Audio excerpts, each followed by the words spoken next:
Someone's saying to keep components for the class.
on behalf of myself and everyone at Oxford, we're really appreciative of you guys being here. It's our second social code event.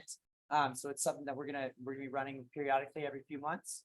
I see some familiar faces too, which is always great. But really, I mean, if you don't know who Oscar is, we are a recruiting firm, but this is not a recruiting event by any means. It's an event for developers, delivered by developers like yourself. So really appreciate you guys being here. I know we have some people that drove in from San Antonio, which is great to see. So like I said, I mean, thank you very much.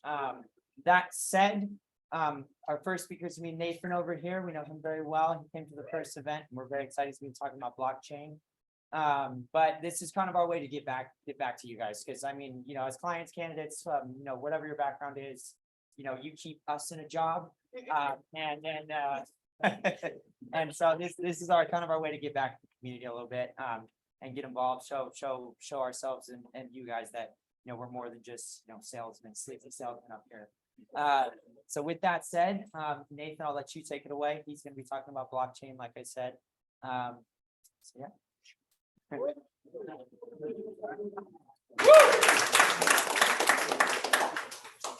Clicker word. Next. Talk starts soon. That's right now. I feel like this is Ryan's job. Don't look at me for anything tech. So those people are awesome. Great friends with all of them. Part of the social code, and that's me. And on here to talk about blockchain is easy. Introduction to blockchain technology and smart contract development. I'm a senior software engineer at Legend. We actually have some of the legends here. Mike McDonald, the founder, and Adam Niesler, the VP of technology. So if you want to see what the app does, feel free to chat with them after, I don't know, anytime.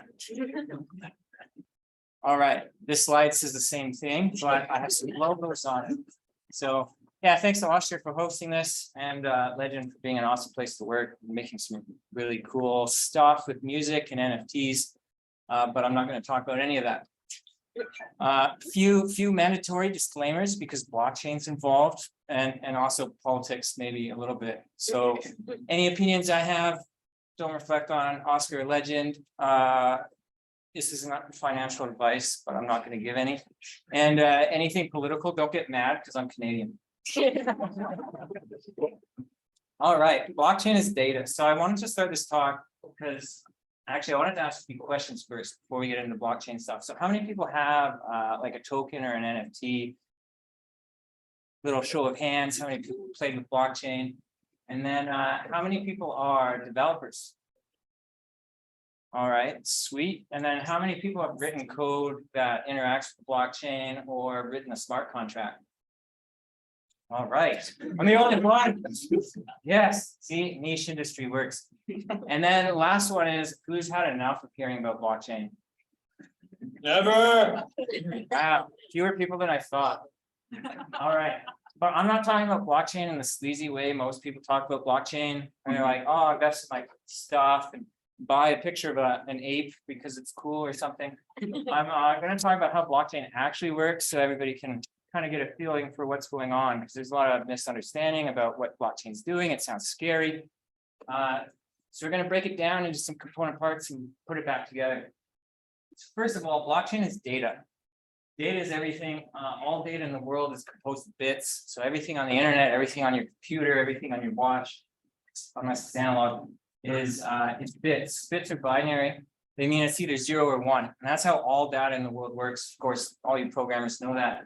But for everybody else, it's just, okay, do I have a bucket? Is it full or empty? And then you put all those in a line, which when you have 8 of them in a line, we have it a byte, and that makes data.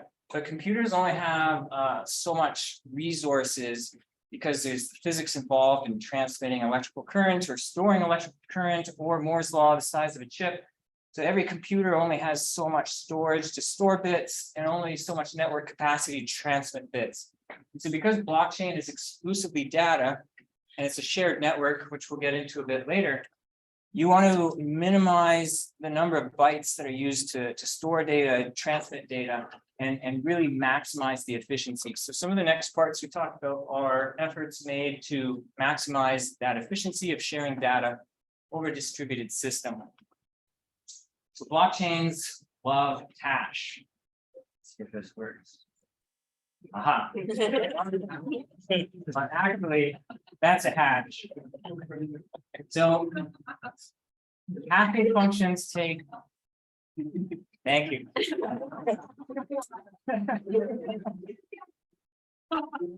I do that? All right. So hashing functions are special mathematical functions that take any arbitrary data. It can be anything. It can be a novel, it can be Shakespeare, it can be video, or it can be something small. And it puts it through a deterministic process that smashes all the bits down smaller and smaller and smaller until you get a single value number. That number is unique. It's made up of 32 bytes. And so there's a huge permutation of results, and any change in the input data changes the hash. So a hash provides basically a compression where you can say this was a bunch of data. And if the data changed, it changes the small number. So you can track this small number. And if anything happens to the big stuff, the small number changes, you compare them, you're like, oh, you faker, you're giving me the wrong data. So hashes are extremely valuable in blockchains for storing small immutable proofs of data and transmitting it and sharing it across the system. Ethereum itself uses a special hashing function called checkat 256. I probably spent 5 years pronouncing it completely wrong. And so you can see some notation there, and it's pronounced ketchat. Now, these common hashing functions, when it comes to the developer side of things, are sort of optimized and hard-coded into the smart contract language so that the block producers and various other things in their smart contracts can perform cryptographic functions and hashing functions very efficiently when it comes to gas or processing power, which we'll talk a little bit more later. But the biggest thing here is that it saves on the amount of data being transmitted and sort of puts a lock or a timestamp on it. So now, blockchains use asymmetric cryptography, also known as public key cryptography. This is the part where when people talk about wallets, private keys and stuff, this is where all the magic happens. And this is an important part of building the trustless system that blockchains use, because you have a bunch of computers around the world. They're all talking to each other. How can I trust the data in, the data out, when they're just a bunch of random people, you could say, or anybody? So enterprise systems will have various authentication schemes. You'll have your passwords. You'd have other keys, which is actually based on another version of asymmetric cryptography, sometimes in the form of AES 256. But blockchains use this cryptography, and it's extremely powerful because there's three components. So you have a private key, a public key, and a signature. And the public key can always be calculated from a signature, and the public key is also calculated from a private key, but neither of those public keys or private keys ever reveal the signature, or sorry, the private key. So the private key is kind of like your master key, it's a lock, but other people can prove you own a thing because you signed it with your private key, but can never find that and pretend to be someone else. So it's a perfect way to prevent basically identity theft, which is what it's used for on the blockchain. So the basic flow is a user creates a payload that needs to interact with the blockchain. You need to modify some states, send some Bitcoin, buy an eighth, and then you sign it with your private key to create a signature. The signature and the payload are sent to a block producing node. All the nodes verify that the signature they received corresponds to the public key you said you were. So they're like, oh, it actually came from me or that guy. And then, they do their blockchain stuff, which we'll talk about in a bit. So getting at a private key can never be reverse calculated from any of these things due to complex math called elliptic curve cryptography. I say that 10 times fast. Especially elliptic curve digital signature algorithm, ECDSA, with a sec p 256k1 elliptic curve. So many words. Uh, But essentially, the elliptic curve cryptography uses a curve like on that little graph and uses the curve to calculate whether something's valid, to generate and rapidly generate public keys and signatures from that number, because they're like, oh, I know what a line looks like. It's a curved line, but I know the line. So then I can quickly calculate using prime numbers and a bunch of other fancy stuff, signatures and public keys, and go reverse and verify them and break them down, because you know that they'll always lie along that curve. All right, so now a bit of safety and retention.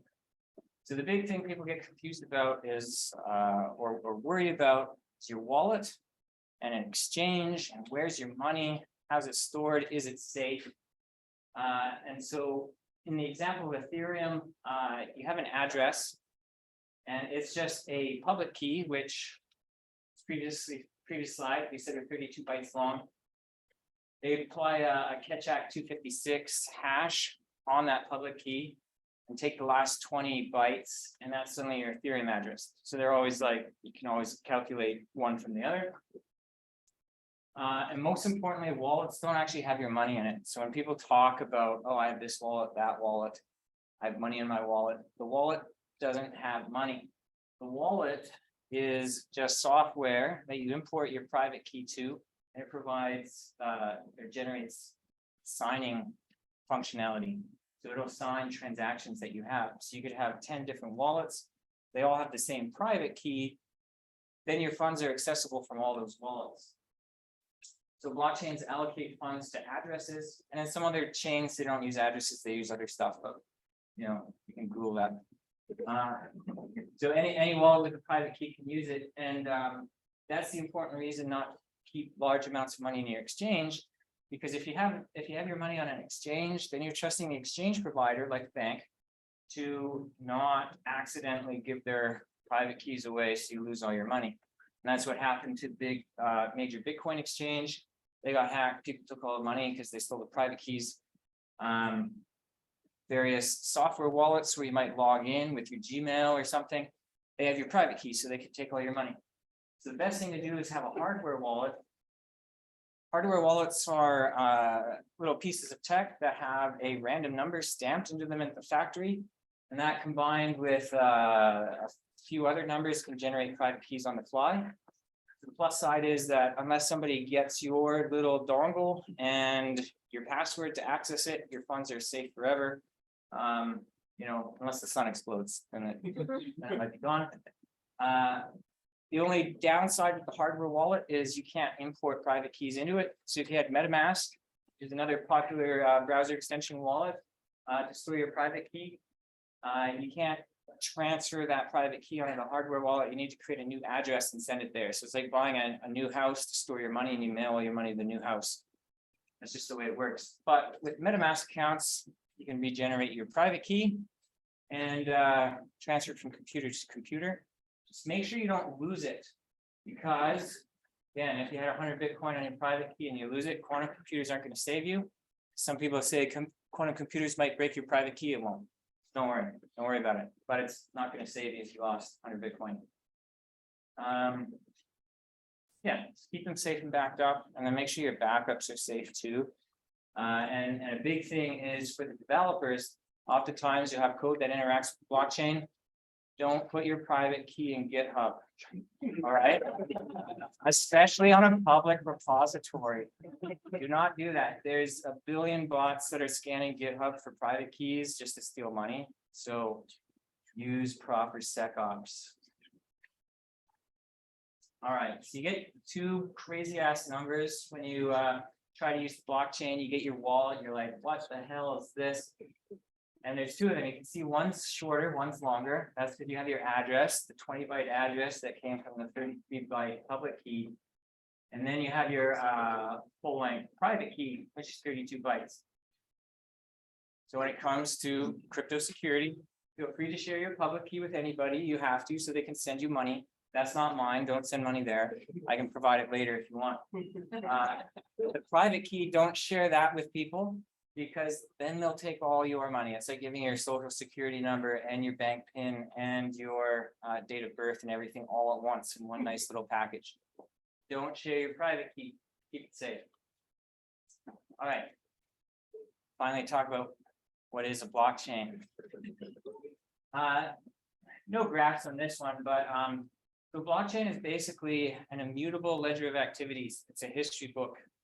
It's everything that has ever happened since the start of the blockchain, forever, every single thing. And so that's why the data compression was so important at the start, because you have everything every user of the blockchain has ever done. And if you think in real life terms, every piece of mail sent, every time you touched your computer, every time you went to a friend's house, everything since the beginning of time, it's on this blockchain so that, everybody always knows what it is in the end.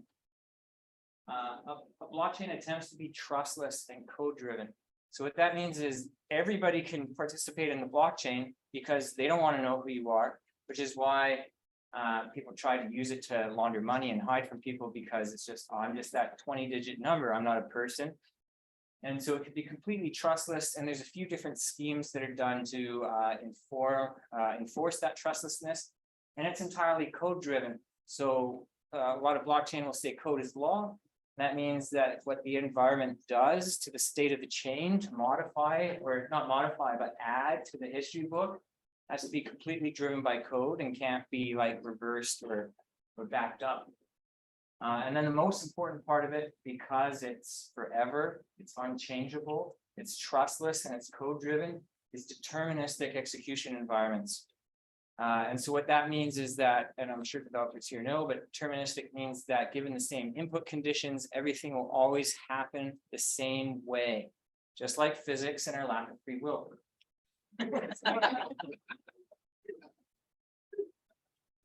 So blockchains use peer-to-peer networks and block producing protocols to perform distributed computing and record keeping. So what this means is that if you all were here as a blockchain, you're all computers, you would all talk to everybody else at once. You don't have enough hands to handshake them all at once, so you just sort of yell over each other. And that would be kind of like a peer-to-peer or mesh network. And the reason for that is because everybody might be receiving different inputs. I want to send you a Bitcoin. The guy over there is trying to withdraw his Bitcoin from the dude across the room.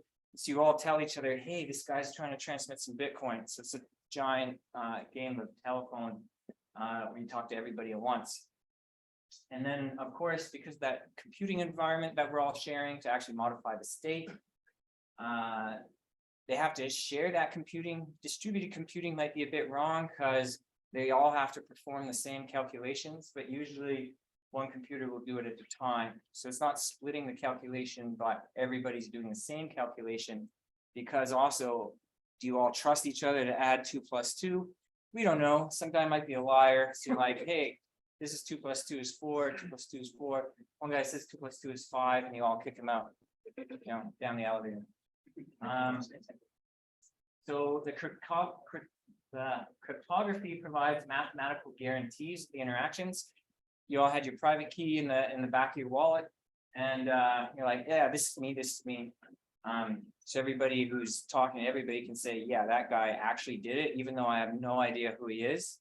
It's mathematically sound. And then hashing functions compress and preserve the immutability and also a history of order of operations. And that's because, again, the deterministic path of blockchain, the state changes over time, and for anything to happen, it has to know exactly what happened before it. So that locks the state. So the order of operation and the fact that stuff happened has to be unchanging. That can occur reliably. So for the developers, you can think of a blockchain as a previous node referencing linked list. So each future node knows the previous node, but doesn't know anything about the future because it hasn't happened yet and you can't change it. So you're constantly saying, what happened before me? That's what it is. And you go to the next step and say, oh, that's what happened before this. And they use that storing hashes of everything that happened for that block. Thus, we have the blockchain, chain of blocks. Now, participation is compensated. So that's where you hear miners getting, Bitcoin for mining, why people invest in a bunch of computers to mine stuff, various things happening. What are they getting compensated in? It's a number. I'll get to that in a second. But they're getting compensated for using their computing power and their storage to share this giant distributed mess of data. So there's three dominant block producing protocols. They're called proof of work, proof of stake, and delegated proof of stake. Good in that. So proof of work, that's what Bitcoin and Ethereum run on. Ethereum's sort of moving to proof of stake, but right now it's proof of work. And what that does is you make a bunch of computers do something really hard. So imagine all of you having to do 1,000,000, or even let's say 10,000 skill testing questions over and over again until you get just the right answer. And that's what we ask Ethereum computers to do. And that's why they use so much electricity, because all they're doing is doing a bunch of dummy calculations all day until one of them gets lucky. Whoever was the luckiest wins the reward, and everybody else, after doing it the lucky way, say, oh, that's how he got lucky. And they all say, oh, we calculated the same way. And so then they all agree to add a block and it moves on. But what happens is whoever has the most computing power earns the reward and influences the direction and the community at large. They have the computer, they make the decisions. That's a bit like having one of these to run the world. Very convenient. Proof of stake. So in this case, instead of trusting math, we decide to trust the people who have the most money or stake in the environment. So if you have 50 grand and you have 50 grand, you can get together and be like, let's be a bank. We now have 100 grand. We rule the world and steal everybody else's money. In this case, you're like, oh, I have 50,000 ETH. Someone else has 50,000 ETH. They all work together and say, okay, we run the ETH blockchain. So whoever has the most money earns rewards and influences the direction of the community. That might be a bit like what's going on there. And then we have delegated proof of stake. So this is where individual stakeholders, instead of saying, I have 50 grand and I'm going to do the computing, and not all that hard proof of work computing, but just easy computing. It's like, okay, 2 + 2 is 4. I don't need to do a trillion mathematical operations so you can trust me. It's just what it is. I have people who voted for me to trust me. So in this case, I have $100, you have $100. We all get together. We eventually save 50 grand and we say, that guy makes all the blocks. We trust him because we have money and we voted. Of course, that can sometimes have unintended consequences. All right, so that's blockchain. Now we're going to get into the developer stuff. So what is a smart contract? People talk about smart contracts. Maybe you hear that word, you're like, oh, it's a contract that's smart. I mean, we think lawyers are smart, right? They might be smart contracts, but they're just pieces of paper. You stare at them, you burn them, they don't do anything. Smart contract is a deterministic program executed by block producing nodes to modify the state. Basically, it's just this simple computer program that always runs the same way. It's just a piece of code. You share it with all the computers in the big mesh. And they're like, okay, if I get some inputs, I perform the calculations I'm told to do, and it has some outputs. But now, because it's forever, it's a contract. You're agreeing to a contract or terms of the contract every time you interact with it, and it's smart. But really, it's just code. And just like lawyers charging by 6-minute intervals, block producing nodes charging gas by the byte. That's computational power or bytes transmitted. And the gas charge would typically be in the local currency. So if you're on Ethereum, you pay some ETH to compensate everybody for running your little program. In other like Polygon, you'll pay them Polygon. Just give them money and they do calculations for you. So it's convenient. So first, we'll talk about a simple token contract. That's as many lines as it would take for a Solidity developer to make a token contract. We have 6 lines there. You could probably like simplify the constructor if you wanted.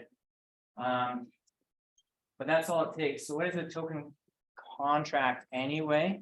It's your bank account balance, how much token you own a unicorn 567 mega pancake swap token. You got your little bank account balance, and when you do a transfer, you subtract from your balance and add to the other guy's balance. And all of blockchain was built so you could subtract a number and add it somewhere else safely. Almost everything in the chain was about that, and that's what originated Bitcoin. But they use something extra crazy, a bit different from Ethereum. So rug pulls require extra code. All the Twitter bots to pump your project aren't included in that bit of code, and white papers are highly recommended to get people to buy your token successfully. Interacting with the smart contract is pretty simple in a console or whatever else. It just has some functions in that Open Zeppelin import. You would see the transfer function balance of.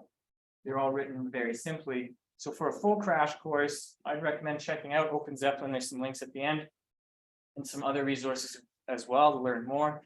But for all the devs in the room, it's a tiny little bit of Java-like code, and you can get some stuff on blockchain real fast. And then the sort of more social question is, why do you care about a number in a program that's distributed amongst thousands of computers that takes a lot of money to change the number? I don't know. Is it a security? Don't tell the SEC. Is it like a share of a company, or does it mean nothing and you shouldn't have bought it? It's up to the world to decide. So now we'll talk about NFTs. So this is all the pictures going around on the internet. Sometimes they cost a lot of money. It seems NFTs are in a bit of a decline, but what is it? And this contract's a little bigger because they added an extra award item function, and some extra variables are defined at the top. But you could essentially just, again, import a single library, write a constructor, and you have an NFT. And it has some handy stuff, so you can see, okay, who's the owner of token 7? So tokens are unique, or NFTs in blockchain. It's just a unique ID that represents a URL and ownership of that unique ID. Unlike a token, which is I just have 1,000 numbers. Instead, it's like I own number 7. So you want to own 7 or have 1,000, nothings. That's the big difference between an NFT and a token. And the big part of that is the token URI. So for token ID 7, some website like OpenSea or some NFT marketplace will say, oh, this address owns this thing, and it belongs to this JSON file. JSON file just being a text description, it's kind of like a dictionary of stuff. And then that will have a link to a picture, and then you see the picture and like, yes, best 100 grand I ever spent. All right, so what about not working with a smart contract? You're just like a cool, chill, full stack developer, and you're like, oh man, I need to chuck in some Ethereum stuff in my app. So apologies that it's Node.js and React, but we all know those are the best languages, so whatever. I'll get shot later, don't worry. So to interact with any blockchain, you need to have a node. Now you could build that node yourself. You could go through a few hours of Docker misery, or build a bare metal server, or go on a rant about why bare metal is better than cloud and a bunch of other esoteric stuff. Or you can just use software as a service and pay someone else, or even get for free access to a node. Then on the software world, the traditional software world, that node is just an endpoint to make API calls to. Those API calls will cause that node to do all the blockchain stuff and execute smart contracts, tell you balances, state of the machine, state of the chain. So you can see in the backend example, Node.js, there's a simple library. You connect to your API provider with an API key. You initialize your wallet with that private key you didn't store in GitHub.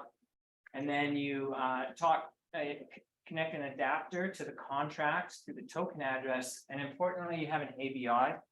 The ABI is sort of like a JSON file that describes bytecode to function arguments. So say this random little bit of bytecode has these arguments, and I'm going to send it that information, because again, for compression, everything gets sort of, your nice JSON arguments gets turned into a single like byte string and looks like an esoteric mess.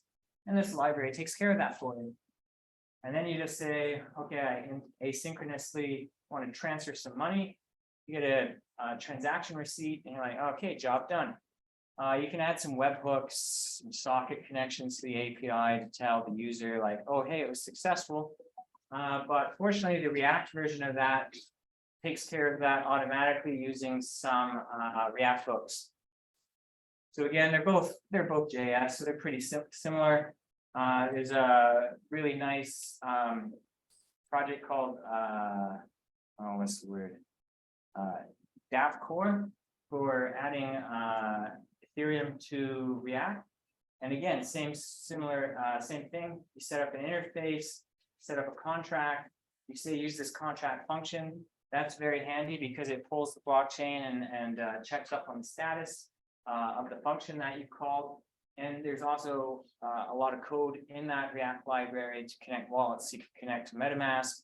You can connect to Coinbase wallet and everything just with a simple .connect function. And then it passes back a lot of information about the user. So again, with just a few lines of code, you can have a backend that talks to the blockchain, a front end that talks to the blockchain, and a smart contract. And now you're an elevated full stack developer with blockchain experience. All right, buy high, sell low, usual stuff. Any questions? I was curious about, so you said there are 3 different ways of determining sort of like the authoritative nodes. Is that for like dealing with race conditions, like maintaining atomicity? Not so much about race conditions. It's more about the trustless nature of it. So blockchain attempts to be trustless, but you still have to trust each other enough to share the data. And that's something that's called the Byzantine fault tolerance. Like you have 3 generals on a hill. How do you know they all fight or like are going to charge the city at the same time? That's mathematically solved a few different ways. But one of the big ones is, do I do a lot of math to say you can trust me because I did the work? Or do I have a big stake in the network itself? Because presumably you had, $1 billion in SpaceX, you want it to succeed, so you could be trusted to make decisions for them. That's the sort of philosophy proof of stake goes on. And then of course, delegated proof of stake is more electoral, but you each have an individual stake. So it's really about how do we decide who to trust with calculations, doing a lot of work or having a lot of money. But everything else after that is kind of ephemeral. Anyone else? For the delegated proof of stake, how is an individual defined in that? If you said it was individuals vote for a trusted entity to then do the next piece. So how is an individual defined? Sure. So in delegated proof of stake ecosystems, the most popular ones were EOS-based, EXIO. In that sense, there was a concept of accounts, but they could be considered the same as addresses. So basically you have some sort of identity on the chain itself, not tied to you as a person, except by your ownership of the private key. You would have some amount of currency on that chain. You would do something that's called staking. And I guess I forgot to talk about staking, but essentially that means you lock up your money and can't trade it anymore. So you lock it up to the network. So you have your account, you've locked up some money, and then you actively go and vote. You're like, I'm voting for that guy. So that's the process that's followed. But you as the voter is only represented by either that random hash or an account name that you picked that you control by your private key and nothing else. Follow up, having trouble like envisioning the difference between that and proof of stake. Couldn't you like strip down a number of kind of bridge people in the proof of stake and then make them a bunch of different individuals who then essentially result in the same setup as proof of stake? Yes, and that's kind of what happens in practice in certain instances. So it wasn't a question I had. no, absolutely. that would happen where big parties would become sort of block producers instead of miners by just having a large amount of value.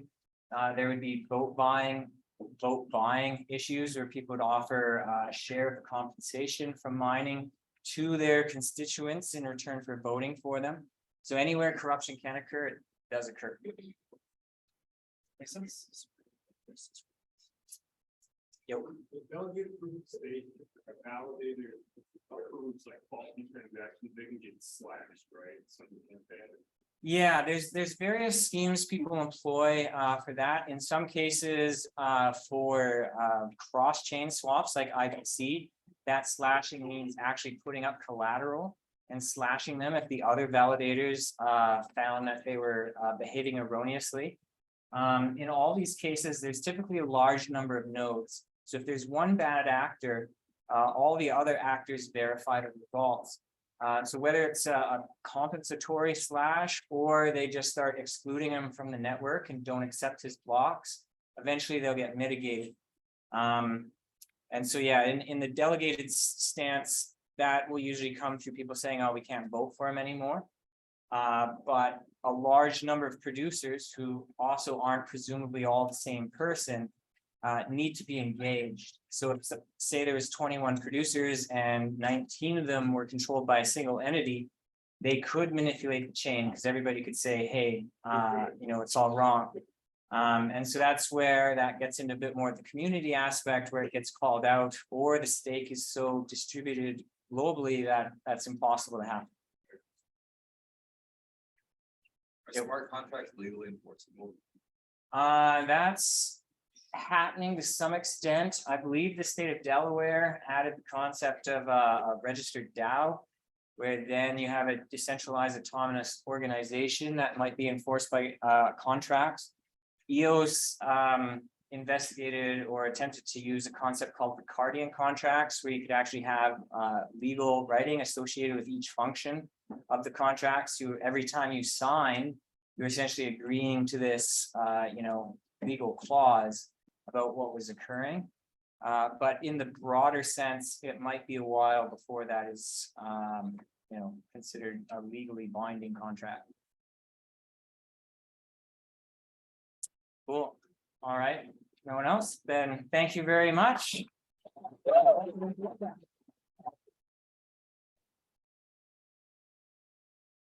For developers, I'm sure Oscar will share this after, but here's some fun links to learn more on how to develop quickly on blockchain and get in that niche. All right, thank you.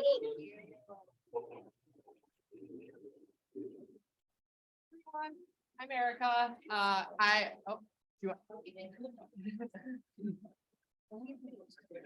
Yeah, if you want to do that first. Yeah. We'll take a little break for food right now, and then afterwards we're gonna have Roy speak and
We are actually a UK recruitment firm, some of you may not know, based out of there. RIP for the Queen today, a little quote from her. It's all to do with the training. You can do a lot if you're properly trained. And so hopefully we're all learning a little bit here today, getting a little bit of training. And next up on that global topic, we've got Roe Stark here to talk to us about stuck necks, which is, yes, a topic very well known internationally, and I don't know a lot about them, I'm about to learn. So welcome, Roe from SecureWorks.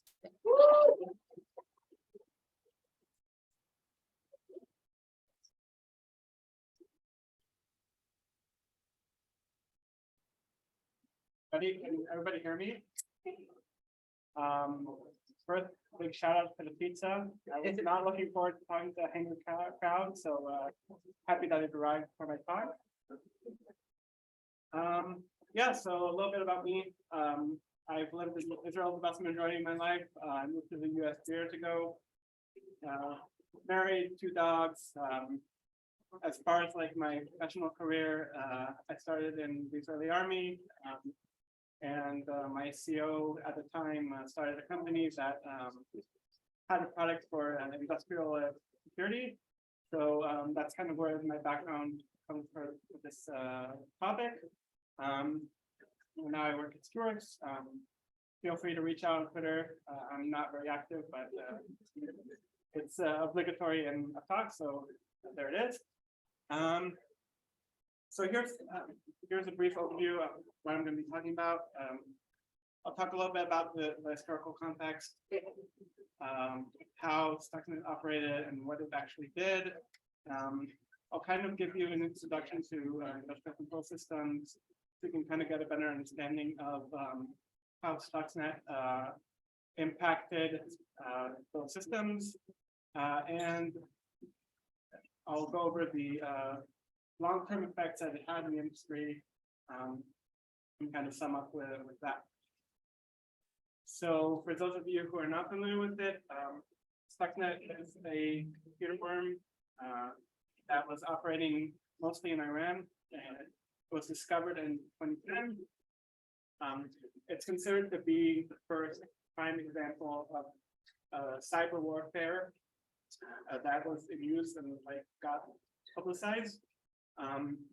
The target that the attackers were trying to hit was the Iranian nuclear fuel enrichment facility in Natanz.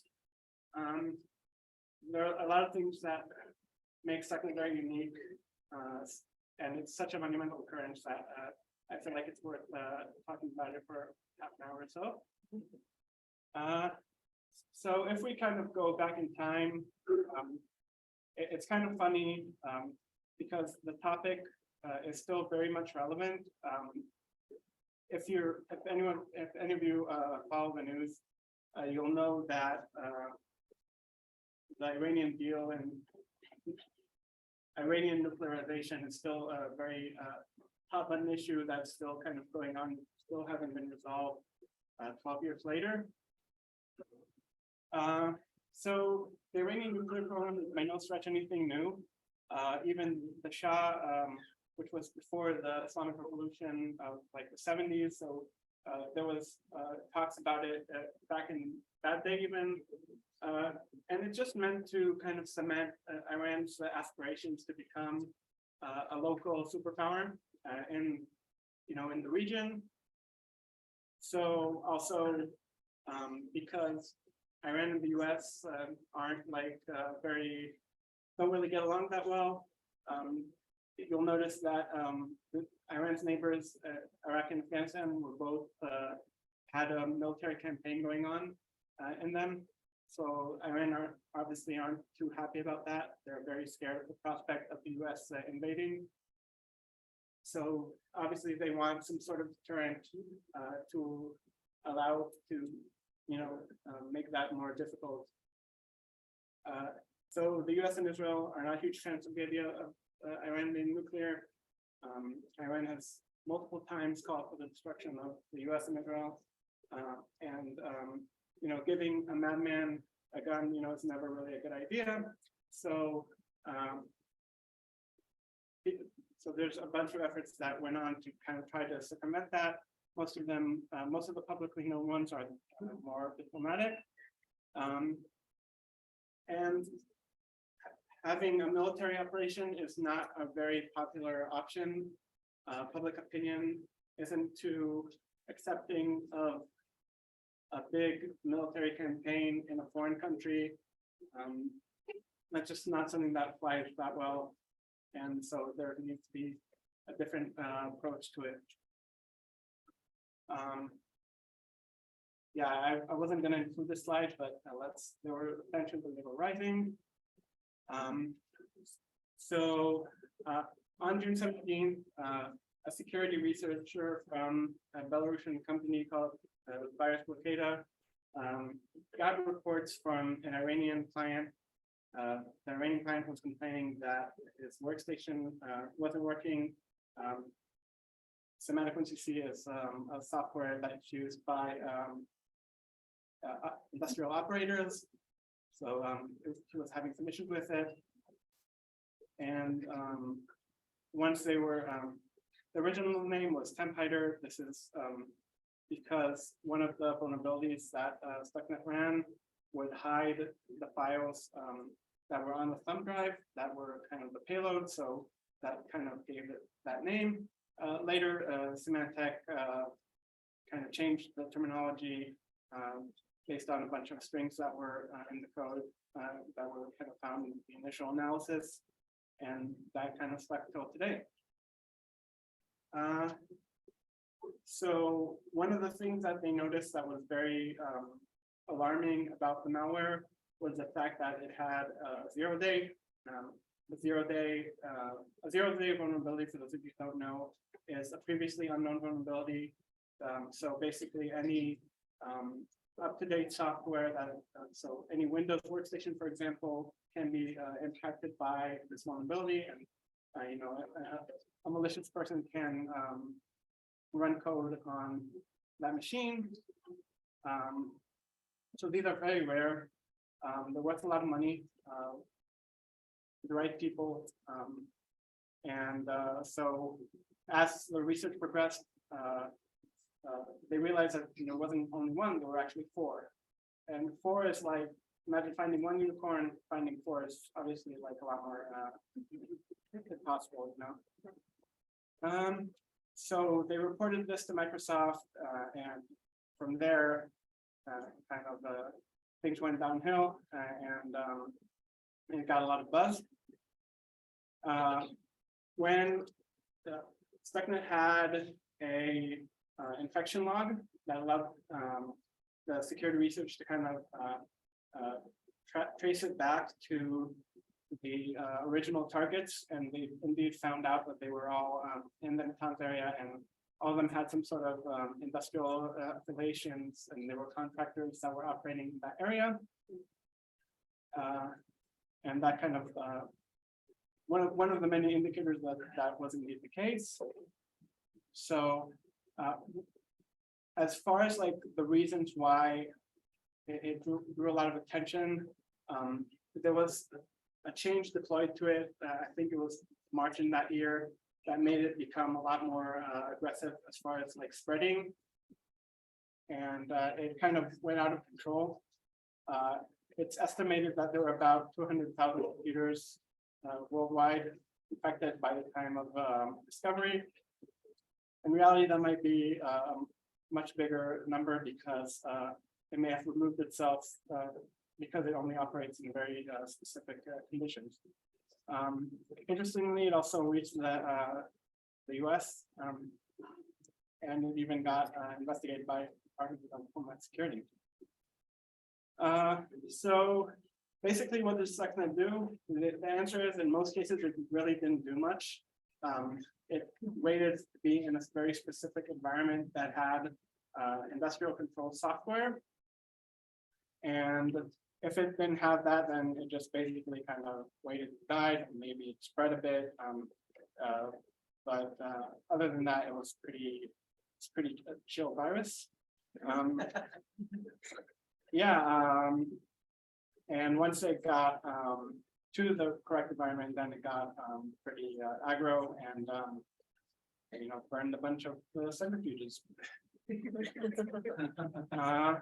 So what makes people think that this is a nation state attack? Well, it's very high quality code. You can tell that it went through extensive QA. It has 4.0 data, like I said, 4 unicorns, very rare and very pointing towards a nation state actor. There's a specialized code that targets Siemens control environments, not something that your typical cyber criminal knows how to do. And another thing, Stuxnet has a bunch of drivers, and to give it like an air of legitimacy, it uses legitimate, it used legitimate certificates that were probably stolen from the same facility. And this kind of gives it, in some operating systems, you can't really install drivers without a valid digital certificate. So this, just another thing that indicating that someone very powerful obviously orchestrated this. Another thing, usually when you have malware, you don't really have like a kill switch. You don't have like a stop date. You try to get as much as you can, as fast as you can. And here, it's more stealthy. You have, detection is a much bigger concern. So that is another indicator that it's not your average cyber criminal. So I'll talk a little bit about industrial control systems in general and how they look like. Basically, the main component in the process, the brain of it all, is the PLC, the programmable logic controller. This is kind of like a processing unit that does all that, and I'll get into that. And there's also I/O devices that the PLC knows how to interact with to manage the automation process. So just to kind of give you an idea of what it is, in my humble opinion, it's kind of like a glorified Raspberry Pi. But I mean, I'm not like a electrical engineer or anything, so I don't really know its full capabilities, but that's how I see it at least. Usually you run some sort of real-time OS. It's built for harsher environments. Manufacturing facilities can be pretty tough to, on electric equipment. So it's built to withstand that. There's a lot of big names in this industry, multi-billion-dollar companies.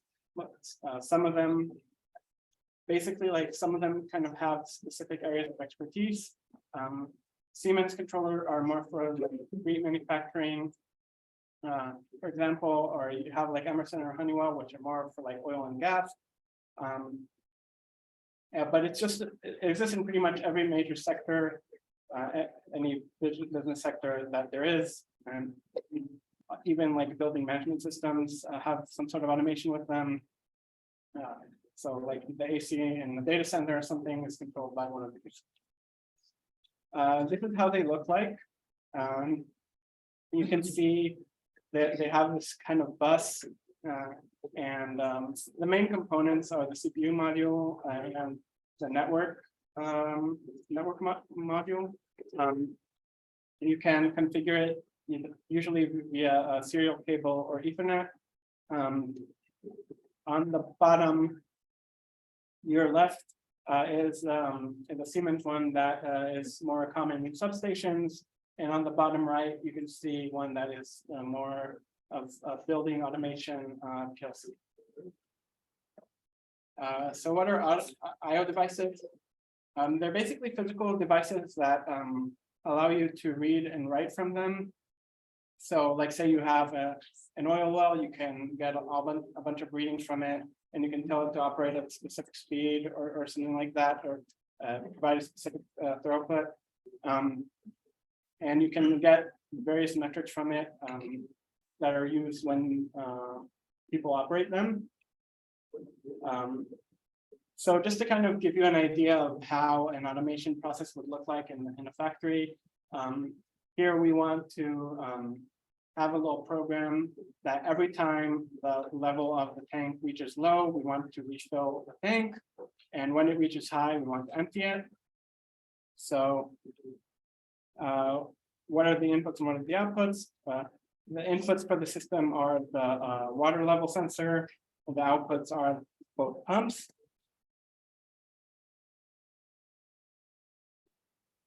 I'm missing a bunch of slides here.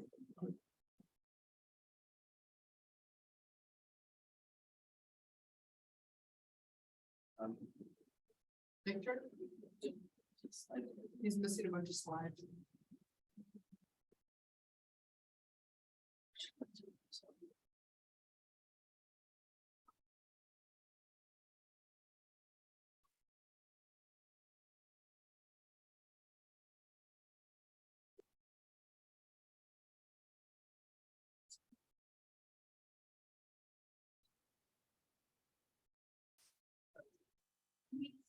Right.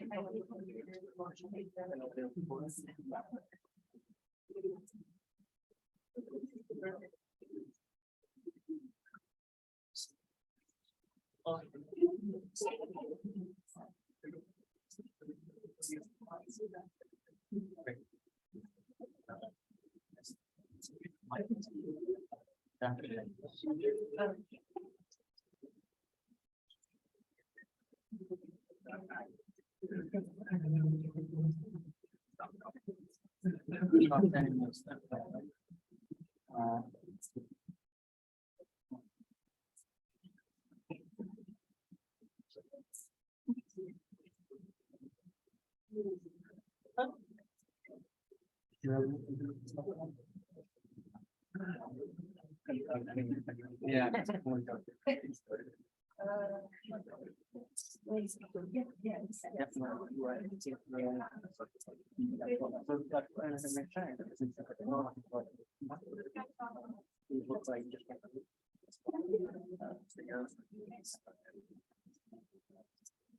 How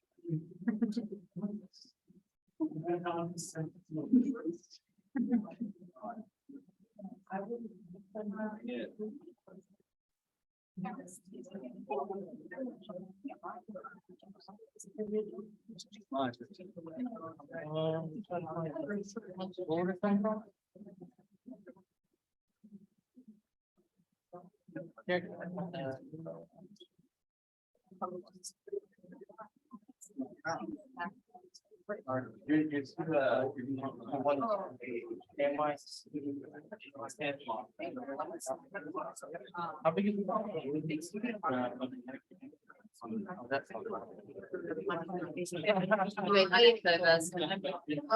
Just point to me because I got to explain to he cannot actually wait for you.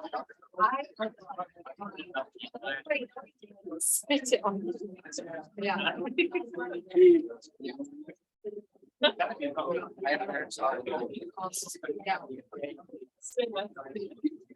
Yeah.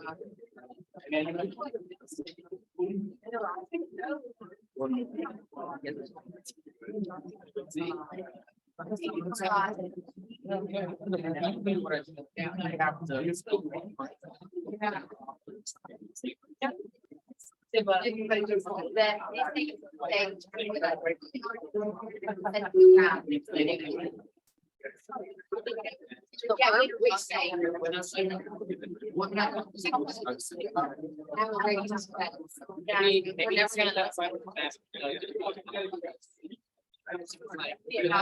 He was like, not good fight.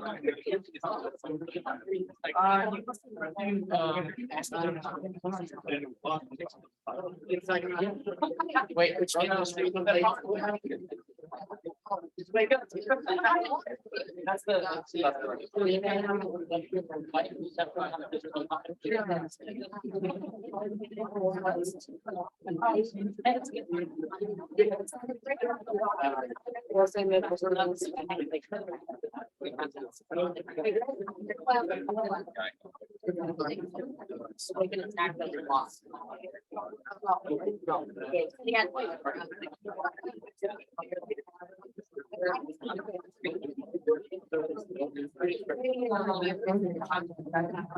Yeah.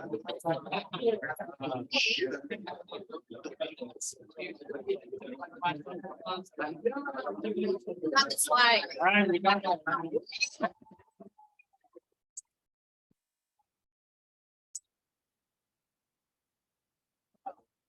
Not as flashy as the Oscar template that we'll have to do. How does the program look like? It's pretty simple, actually. You sample the water level. This is what the PLC actually does. And if it's low, then stop the outgoing pump and start the incoming one. That way the tank fills. And if the level reaches high, then it will be emptied out. So when you configure PLC, there's the code that you write to it is ladder logic. It kind of looks like electrical circuits. I don't know too much about that, but apparently that's what electrical engineers like. And you can, like I said, you can do it with a serial cable or an Ethernet via Ethernet. It's usually on Windows, the configuration software. There's several different programming languages, like ladder logic is one of them. And very commonly, it's not done by the people at the site. Usually it's third-party contractors that kind of do this for them. How does this look like in step 7, which is the Siemens version of it? There's basically a bunch of blocks. Blocks are basically memory, and each specific block has a specific function. The first one, the OB block, is kind of like the system entry point. The DB is data, kind of like a bunch of variables in a executable file, for example. And there's function blocks, which are for code. Another thing that exists is HMIs and SCADA. HMIs are kind of like a developer, what the operator uses as an interface. So it has a bunch of like readings, and you can do a bunch of basic operations there. You can stop and start. It's programmable, so it's pretty easily extendable based on whichever system you're working with. And that was the software that the guy that complained about the software not working, that's basically what it's complaining about. And you have a SCADA, which is more like a high level kind of operation room sort of setup. And it's meant to manage a bunch of sites and not just like one manufacturing floor or whatnot. So as far as like ICS security goes, the major rule of ICS in general is that downtime means money lost. Obviously, if you're not manufacturing Teslas, then you're losing money. If you want to do security updates, that leads to more downtime. So that is problematic, which leads to the situation where critical infrastructure is left unpatched and vulnerable. I'd say the main point of concern here is that this applies to workstations and not for controllers. It's not as concerning just because it's way easier to write some sort of exploit or some sort of virus that will impact Windows. Like that's a very well-known operating system, whereas writing proprietary code for a controller takes a lot more time and effort. And there's specific firmware versions, and it's a whole mess. So that is the main concern. Also, I didn't mention this before, but PLCs were designed sometime in the 70s. So security was never a real consideration.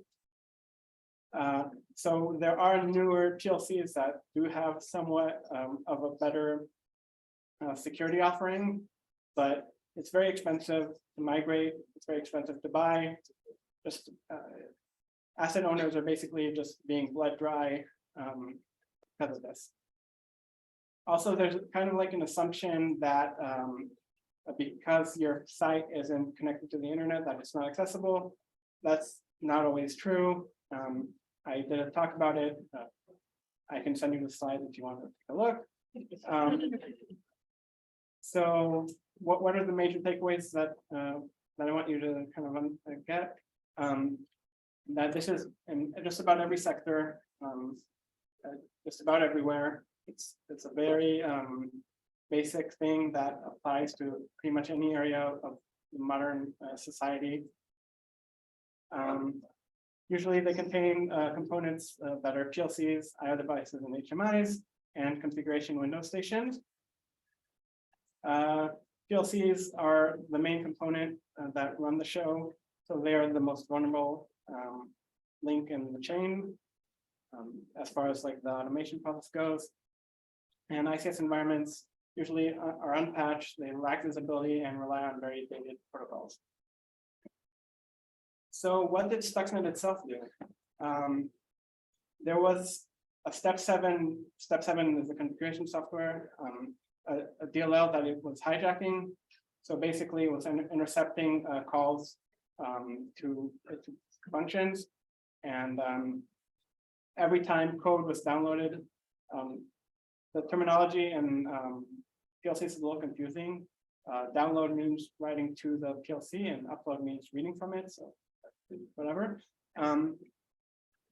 Adding basically every time a download was done to the device, there was a malicious block that was added to it.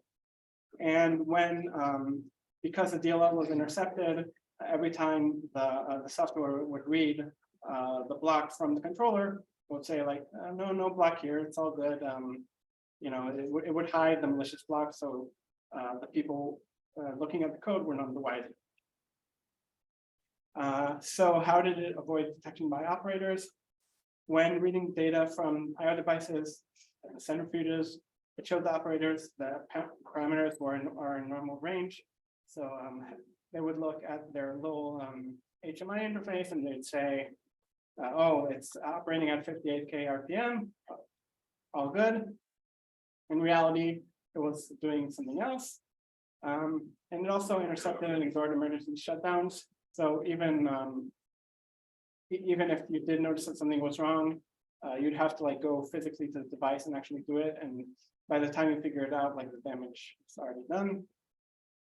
It was initially assumed that it was like incompetence, negligence that were leading to these issues in the enrichment process, but obviously that wasn't really the sole case. The centrifuges themselves, it's very complex. I don't know too much about it. This is kind of my what I picked up from Wikipedia and stuff. It's meant to run at 60K RPM, but in reality, what they did was they caused the speed to fluctuate between 80K, which is the manufacturer recommended settings, and very slow, like 2 RPMs.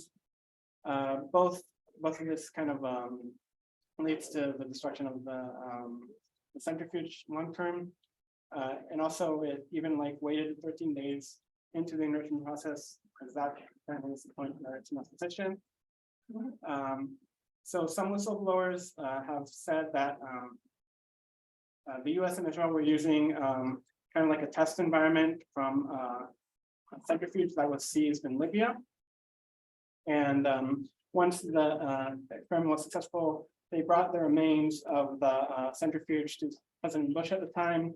And we're like, okay, apparently this works. So we should approve our operation. Was it a success? Short term, it was kind of successful. It caused some delays. The estimates talk about 10% of centrifuges were destroyed. Long term, obviously, it's something we're still talking about 12 years later. So no, we did not solve the issue. it wasn't really meant to, but yeah, it didn't really do any of that. Also, future operations are going to be a lot more difficult. There's more awareness, and it's just that much more difficult to, lightning usually doesn't strike twice. And it also led to some retaliation done by Iran. They wiped the Saudi oil company, for example, and they do a bunch of offensive cybersecurity operations as a result, because now it's kind of like fair game. What are the impacts that it had on the security industry? It proved that it's a real threat. It's not like some science fiction. It is possible to put together some sort of attack like that. And this attack, it hits at the very core of modern life. Not having power, not having your Teslas, and what's life without your Tesla? So there's a growing awareness of danger of cyber attack. But that being said, it's really hard to deal with because of the costs that are involved in it. And it's just, it's just kind of stuck in limbo where you know the answer, but you have to cough up the dough to deal with it. So it's not. I don't think it's going to be solved anytime in the next 5 to 10 years. Collected a bunch of reading materials if you're interested. There's a documentary called 0 Days that kind of covers it. A bunch of articles. It's been written about through and through. Any questions? It's accidentally your slides. That's one theory.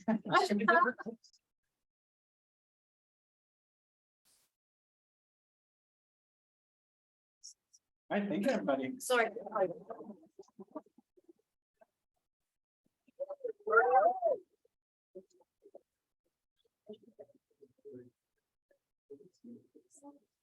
Perfect, so don't come the next one up.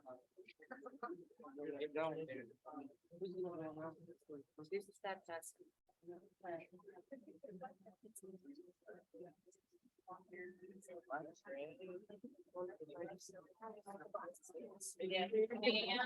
You taking a break?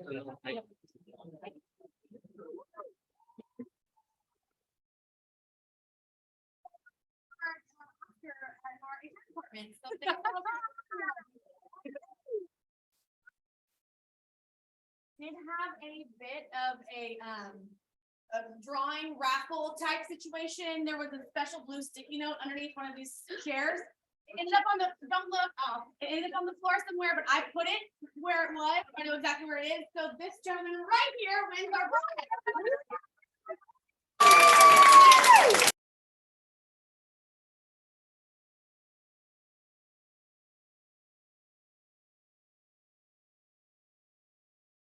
Talking to us about confidence and what that is going to bring to you and your career, and we're super excited to have him.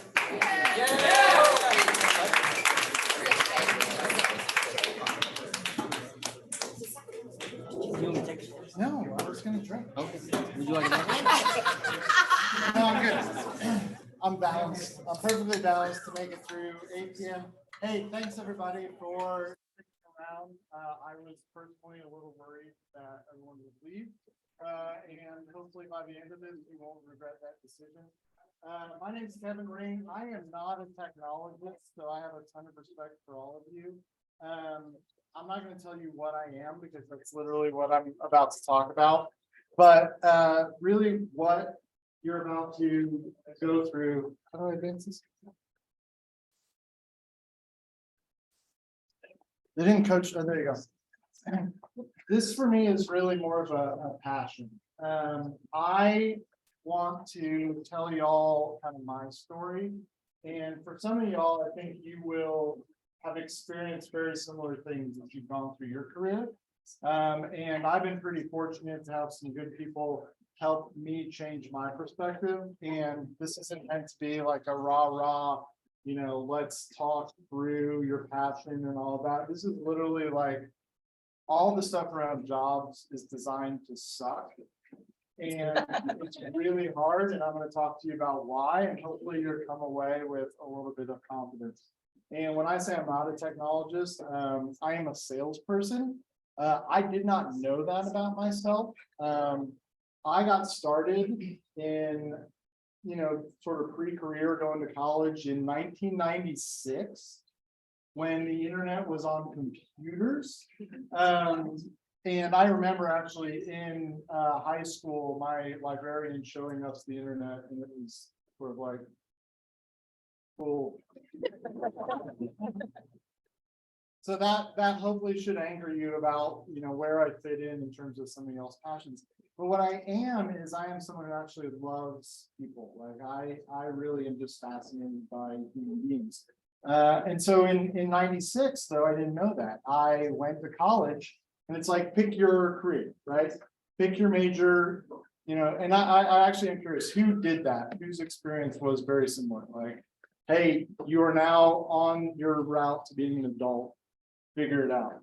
That sucks, right? How many years have y'all taken in terms of trying to undo that initial choice? For me, it took about 20 years. So, and I will say, for one, you figured it out pretty quickly. That's awesome. So for me, here's my thought process, which launched my career. My dad's an engineer. I'm good at math and science. I like outer space. Who can guess what my undergraduate degree is in? Aerospace engineering. Fucking rocket science. That's the best thing about that decision is my brother makes the joke. It's like, you don't have to be a rocket scientist to do this thing. I'm like, yeah, sure helps. I love aerospace engineering. I loved it. It's fascinating to me. It is so complex. It is humbling. You think about what it takes to make an airplane fly. Y'all, you get on the plane, that's 1970s technology. It's like, that blows my mind, right? And so we're in here, we're having these amazing presentations, which I really appreciate about blockchain. That was the only time I've ever heard blockchain explained in a way that made sense to me.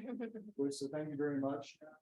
Fascinating presentation about the security risks of our infrastructure. And then back here, I feel like you're a plant. You were like, yeah, you have no idea how risky our water infrastructure is.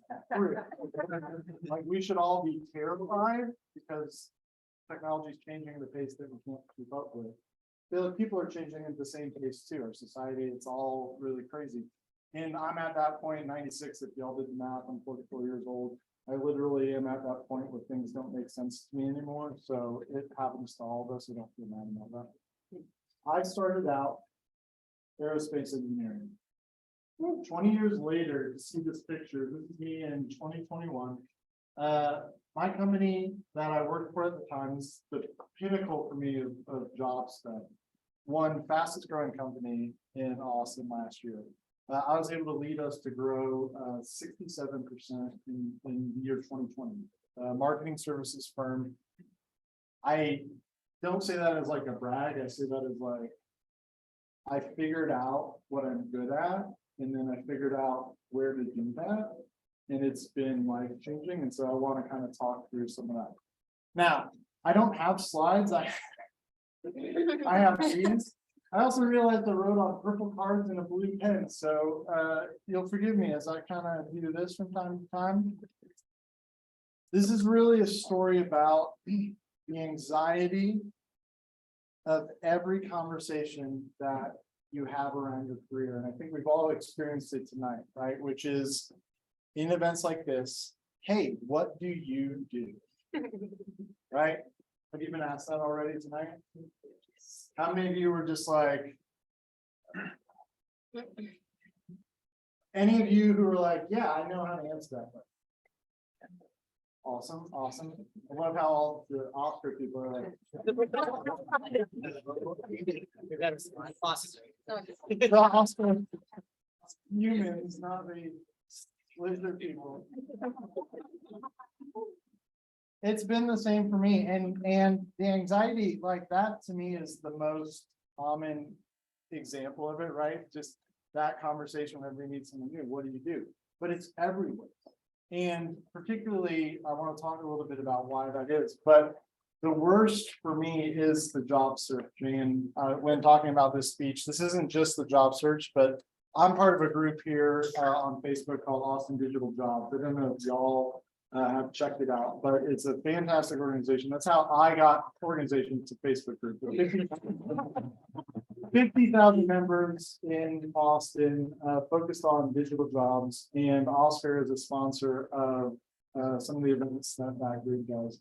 I love that group. For some reason, I've talked them into allowing me to do whatever I want. A lot of really strict rules to maintain decorum and keep the group functional, and then they're just like, we can't control this guy. So I do two things in that group. I do really irreverent stuff to kind of help us laugh at ourselves, and then I try and be helpful because I have experienced the stress of what you do. Like, it's been the challenging question for 20 years of my life. And the reason for that is really because of us as humans, right? We go through life trying to ascribe meaning. And I think about it like this. One of the fundamental things I had to understand when I got a dog, I had a dog late in my adult life. It wasn't a dog and growing up. Dogs don't process by looking first. They smell, they listen, and then they learn. Humans, we look, then we listen. And if you're really weird, then you smell. We process by observing, right? So this idea of what do you do is a historic thing that we have always done of help me understand you by describing to me things that I can observe about you. Now we're really enlightened, right? It's 2022. But this has been going on since the 11th century. So one of the ways that you can see it is think about last names, right? My last name is Ring. I really would be curious what the origination of that was. The last names first started getting used in the 11th century. At least that's where kind of records point back to. And they're all descriptive. It was meant to give an identifying characteristic to what you call the person, right? And so it's, something about them, some experience you shared with them, and most commonly, this is what their work is, right? I love the name Cooper. Cooper means barrel maker. Right? There's a kid who's friends with our family. He's kind of a jerk, but he's really rambunctious. And I'm just like, barrel maker. Your name means barrel maker. Like, what? Where does this come from? And that's what culture does. It just takes these things and it weaves it in. And so when we think about who we are and what we do, this is centuries and centuries of this dynamic. The Industrial Revolution, 1800s, right? Where people went from sort of individualized, self-sustaining work to group organized labor as contributing to value. That's what our jobs were. That's what our career work was, right? You went and you did activities. You moved this thing from here to there. You smelted iron. I don't know. I was not around back then, but those are the things that we learned about, right? Factory work and, the glorious days where you didn't have to sit in school. You, as a kid, you would get to go work in the factory. Sorry, there's an episode of Parks and Rec where Ron Swanson's like, child labor laws are ruining this country. I watched that the other day and I had to read that. There's this guy I knew about 10 years ago, and he told the story about his dad. He used to install industrial boilers. And he was like, one day they were installing this boiler and the person lowered it down on his foot. So they lifted it off and he went around the corner and he took his boot off and dumped it out and his big toe fell out. He said he wrapped it up, his foot up, put it back in the boot, threw the toe over a retaining wall and went back to work. So there's this like weird psychology around, I have to produce, right? I have to go through these motions. It's in our last names. It's and so we're in this environment where that's what we know. That's how we talk about each other. I mean, you think about it, work for most of us is the thing you spend the second most amount of your time in your life doing, right? In between sleeping and going to the bathroom. Now, you could try and, I mean, honestly, what do you do? Well, I sleep about a third of my life. No, and if you go to the other route, number 3, anyway, that's gonna be pretty unpopular in terms of networking events. So yeah, we go through, hey, I am describing myself in these terms of this is what I do, the activities I do. Which is great for me because I come in here and I watch these presentations. I know nothing about what your life is. I have a glimpse into what kind of your skill sets are and what your education might be. And this was really fascinating to me because I could see kind of applications that come out of it. But I don't know what you do, right? So I do sales now. I literally go and I try and make friends with people. That's my job. And unfortunately, my boss described it that way. He said, your job is to make friends with people so that you can talk to people. You go to talking to people. And you're talking to people, you get to ask questions. And you get at asking questions. And then in that, that's where the process moves towards transaction. Oh, so I went from I'm good at math and science to I'm good at talking.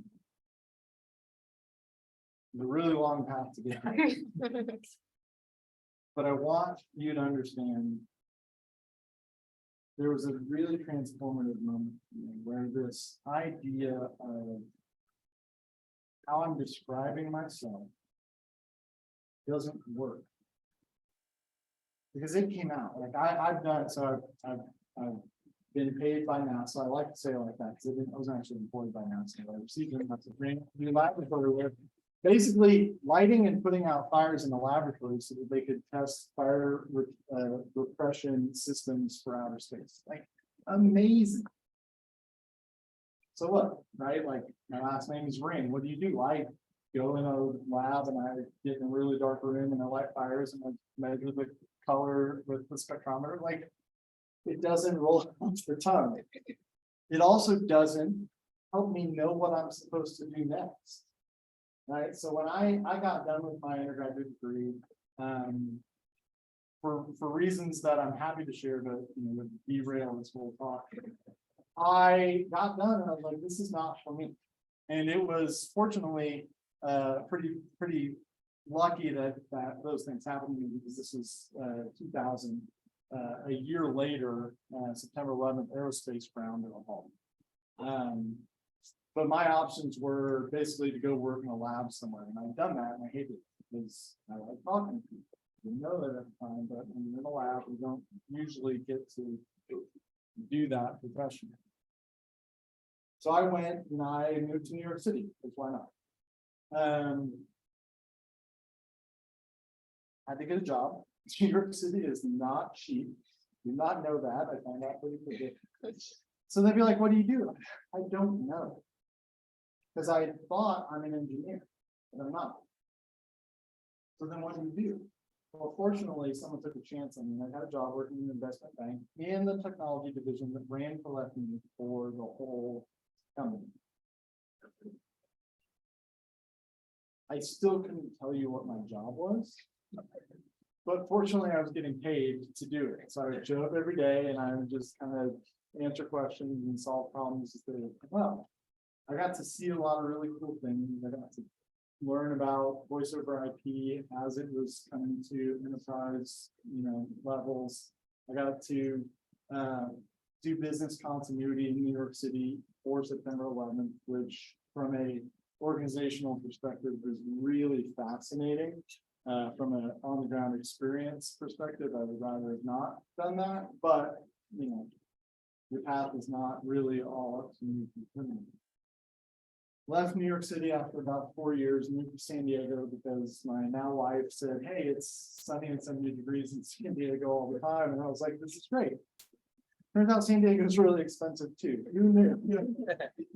I wish that I had a little bit more foresight, so that's one of the things I want y'all to take away, is so I'm good at talking to people and I like math and science, I am not really future oriented. Moved to San Diego and I get a job after a couple months as a project manager. I'm like, oh, I worked in technology, I can do project management. I am so bad at details, y'all. I went to a meeting on Tuesday, called up and was like, I'm here. And then checked my notes and I was like, nope, this meeting is tomorrow. Fortunately, going back to the whole not taking ourselves too seriously, I was not crippled by the embarrassment of that, because honestly, I was early rather than late. I can spin that professionally, but y'all, this is not the first time that's happened. Project management, I lasted about 9 months. Fortunately, I was able to find a job at a consulting agency.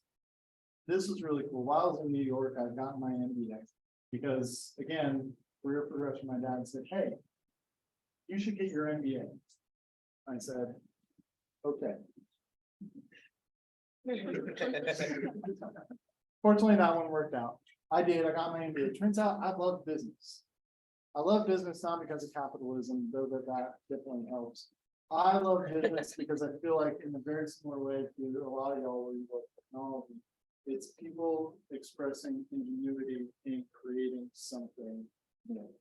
And I love that. And so to get to learn about business in a way that is systematized, that is comprehensive, is really fascinating. I went and got a job at a consulting agency that does competitive intelligence for Fortune 1000 companies.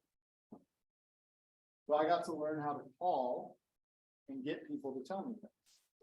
Okay, that's a little bit more towards what I now know about myself, but that's also very stressful because ethically you're walking the bring them home. Left that job. I'm gonna speed through this. Thought I was moving to India, moved to Michigan instead. In many ways, culturally, part of India. Was there for 5 years. Job that I thought I was getting was with my uncle. No, never worked with family. Now started my own business. 2008, the economy crashed. Tried to survive through that, running my own business. Partnered up with a lot of people, basically doing whatever I could do to have work. Kept going with that. I've been doing that for about 10 years. About 4 years ago, I was like, this is exhausting. I need someone else to pay me to do something that they tell me what to do. Started that process again. What is it that I do? Basically got a job at my wife's old company, so not necessarily forward thinking in terms of what I wanted, but it was easy. In product management. Now, who here is in technology? Who here is in product management? Okay. I don't know, because I didn't quite get to experience this fully, but product management seems like the worst.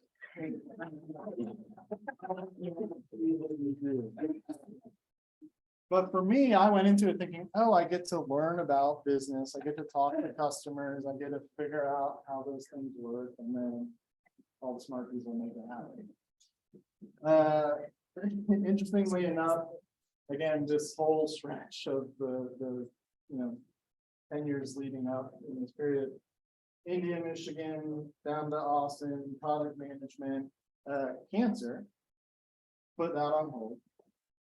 And then I came back from cancer. It was like, okay, I'm getting back into it, and I got laid off. So if you ever run a company, don't lay off the person who just came back from getting cancer. It's just like a personal thing and favorite to me. Kind of a douchey thing to do. But in the end, it was a good thing.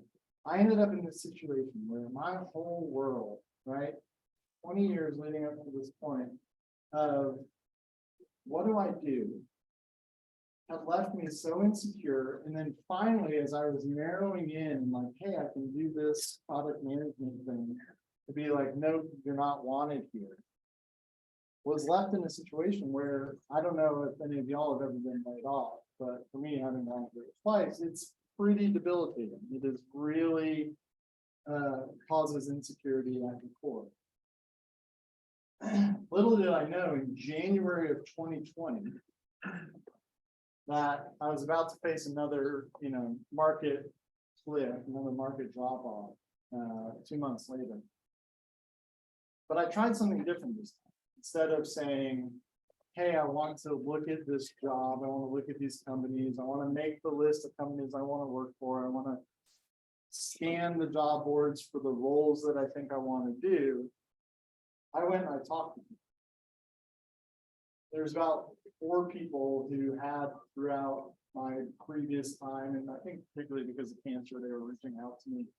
I've been like, hey, this is what I'm working on. Love, if it ever works out, you can get involved. Well, I'm a very literal person too. I'm very gullible. One time I was in the Hooters and I asked the waitress where the restroom was, and she said it's behind the building. And I walked out. Anyway, she did not get a good tip. But that's on me. I mean, I'm very gullible. So please don't use that to your advantage and good standing. I called them on it. I was like, hey, I don't know what y'all did, but you got me laid off. I'm good. It's one-on-one. And not knowing that this is why, because I am good at talking to people, and because I'm good at communicating about it, and because I'm good at talking about potential where things can go, I ended up with 3 different potential things, right? Which is great. I didn't apply for any jobs. I networked. I had 3 opportunities. I was fucking terrified. Like panic attack terrified. And I didn't understand why that was. And really what helped was counseling. Not specifically about that, but I was talking through this with my counselor and he said, listen, this is what you're doing.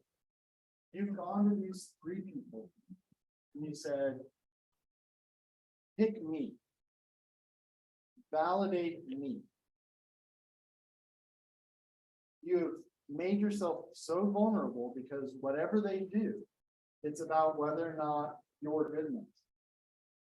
He said something that was really profound to me that I want y'all to understand. It's really like, he's like, think about it like this instead. Here's what I can do. Here is the value that I can produce.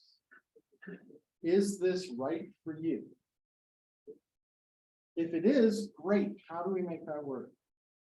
If it's not, maybe it will be later. And that little shift of, hey, this isn't about me, was so liberating that I went and had that conversation. One person actively rejected me, which kind of hurt. One person wasn't really quick enough to make it happen. One person hired me and led to me taking on this role. Said, hey, why don't you come join me, see if we can grow this business? I said, here's how I think I would do it. And we did it. I loved that experience because it took the pressure off of me having to say, this is what I do, and have y'all prove it. Does that make sense? So how do you do that? Right? It's easy to just say, hey, think about it differently. And really there's a couple things that I want to kind of walk you through quickly because I know we're at the end. But really it's really summed up in one thing. This is my key takeaway. Right? If you leave knowing anything after hearing me talk tonight, it's this. No one gives a shit about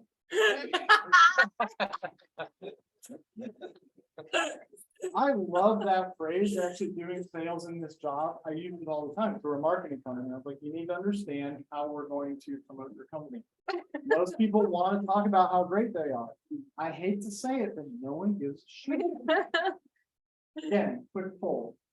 How many of y'all spent any time today knowing what you were coming to, thinking like, God, I can't wait to see what Kevin has to say. Right? Maybe a little bit of curiosity, maybe a little bit of forward thought, much for me, and I don't think about the future. But legitimately, every single one of you is going to leave this place and immediately going to go back to spending the 2/3 of your time that you're not asleep thinking about either yourself or distracting yourself by thinking about what this little device is doing. That's the default. And that's liberating, because really what it means is all of these situations, whether it's performance review, whether it's answering this question, what do you do? Whether it's applying for a job, it's not about you. It's about the other person. And this is why, for me, the job application process is ridiculous. We have this process where someone who has a problem has to write up a description of what they think it'll take to solve that problem, and then hand it to a recruiting company or an HR person, who then has to say, oh, I know how to look for this description of this thing that you think will solve your problem, which it won't, because they don't know how to solve their problem. Because if they did, they wouldn't need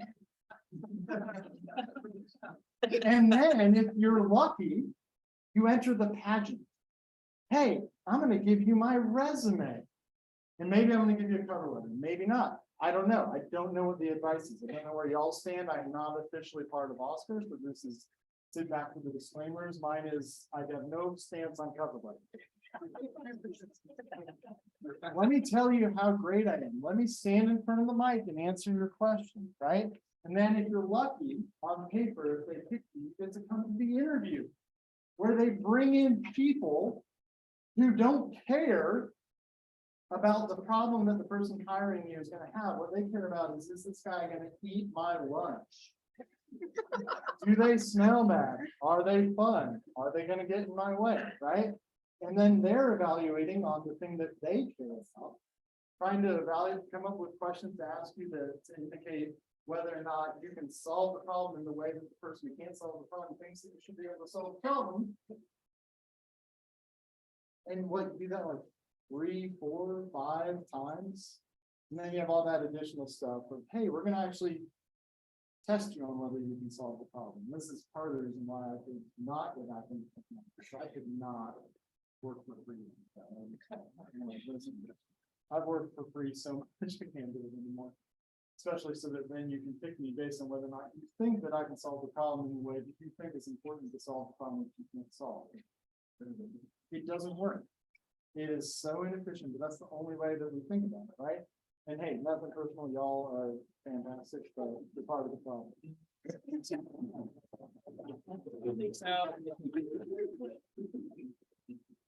Not all of you. Brian specifically is. What?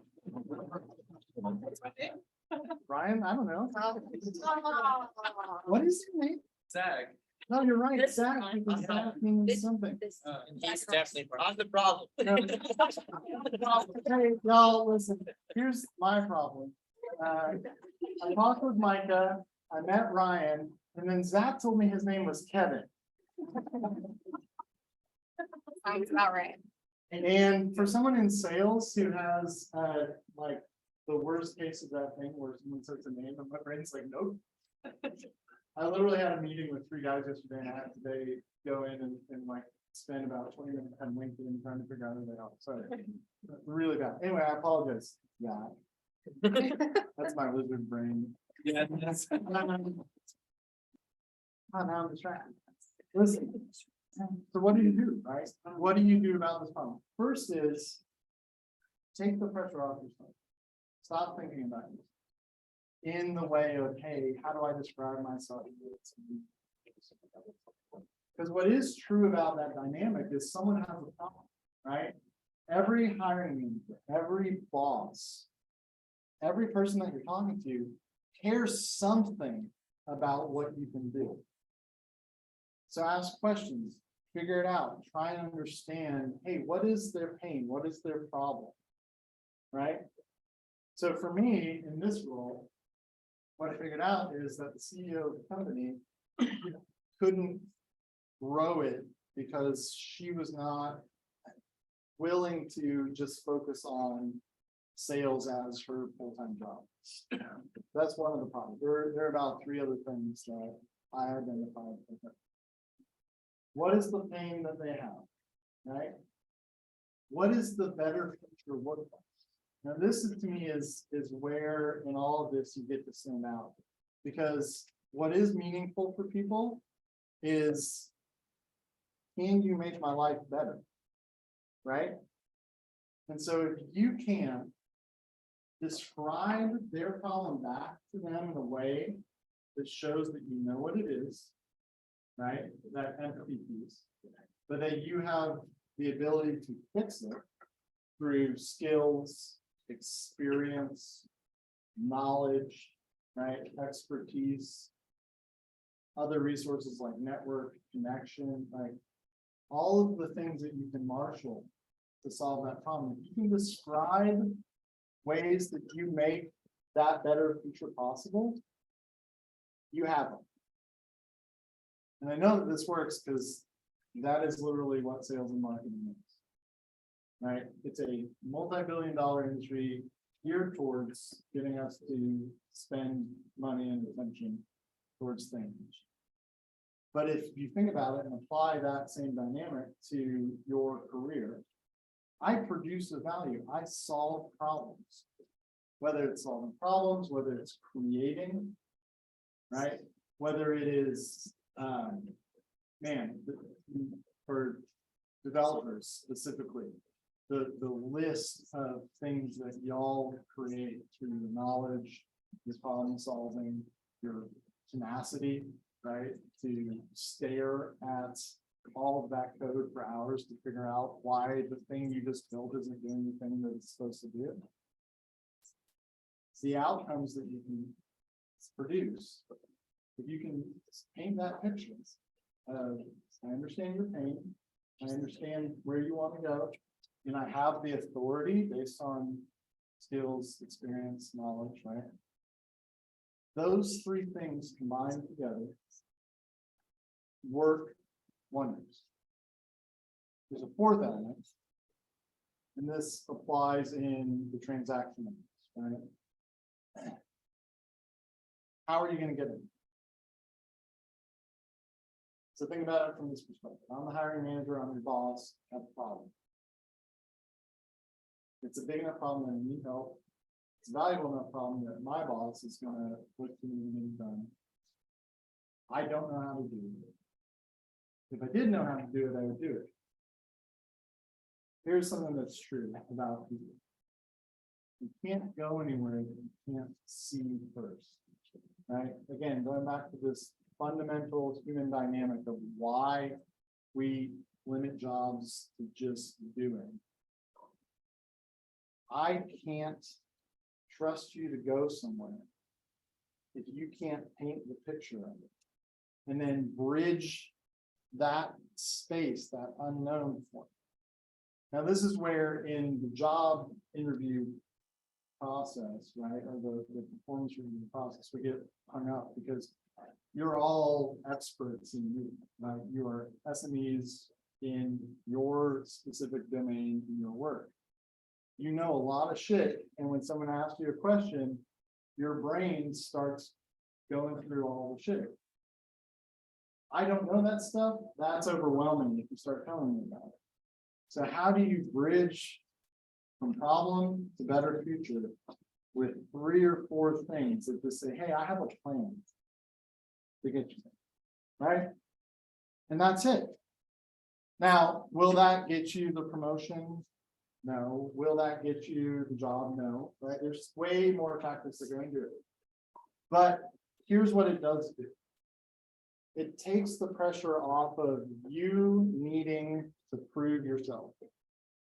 Because you're going into every one of those situations, having looked at your career, where we used to describe it by job roles, a career path. I did this job, I did this job, I did this job.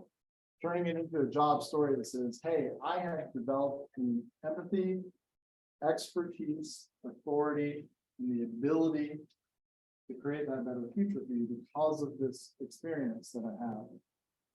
And that enables you to go into those things more confidently. The added benefit in those conversations is you really stand out, right? So going back to the job search specifically, who here has ever hired someone? How many resumes do you get? on average. Lots, right?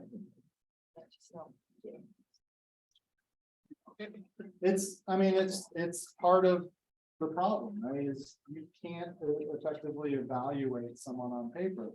And yet that's how you are trying to filter through. If in that resume, which is typically a bullet point list of these are the things that I've done that I think that you're looking for, and that I have keyword matched to what I think your system is going to highlight. It doesn't tell the story. Who here's a technical writer? Not picking on technical writing, but how do you do it? There's a lot of information conveyed, right? And I love the way that I assume your brain is organized to communicate all of that effectively.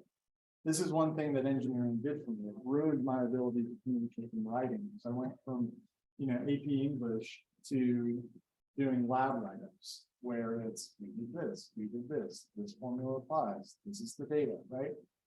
It doesn't engage the person. And so they're sitting there reading these resumes or scanning them. How do you tell a story that really speaks to, hey, I know what you're trying to do? That is going to get you that second glance. Now, the dynamic of how that process works, that's what you have, right? 5 seconds maybe to get past that gate is not fair, but being able to speak to the things that they care about, tell your story in a way that shows them that better future, frames your resume, it frames your answers to performance reviews. It frames even the way you think about evaluating your peers in a much more productive way. So it helps reduce some of the friction that's inherent to these systems. And then finally, it helps give you direction. The reason why this came up for me in terms of something that I help people with, and I've helped, I think, about 40 people in the last year retell their story in a way that's engaging. A lot of it is, I'm at a point where I've reached the level and I don't want to do this anymore. I want to try something else. Or I don't know how much farther I can go, right? And so if your whole idea of who you are as a worker is, I can do this, I can do this, I can do this, you're going to reach some pinnacle where that path doesn't go anywhere else. And that transition is really hard because for a lot of people, it's like, well, shit, I have to backtrack and start over. And so if you pull out from that path the story that makes sense in this path, then all of this just gets retold in a way that puts you right here, which psychologically for people is really freeing, because that's one of the biggest challenges that I talk to people. How do I do this? The question is, can I do it? Will I be approved? Am I capable of doing it, or will they reject me? And the answer is, yeah. You just don't think about it that way because you don't have the benefits. And so for me, this idea of how do I tell my story in a way that communicates the value that I'm going to create the person that I'm telling them to, really changes the whole dynamic of whatever it is with regards to the. And that's why for me, I wanted to take this opportunity to talk about it. So I started in aerospace engineering, which, because I like math and science, because I love aerospace, what I discovered is that I love figuring out how to do unbelievable things.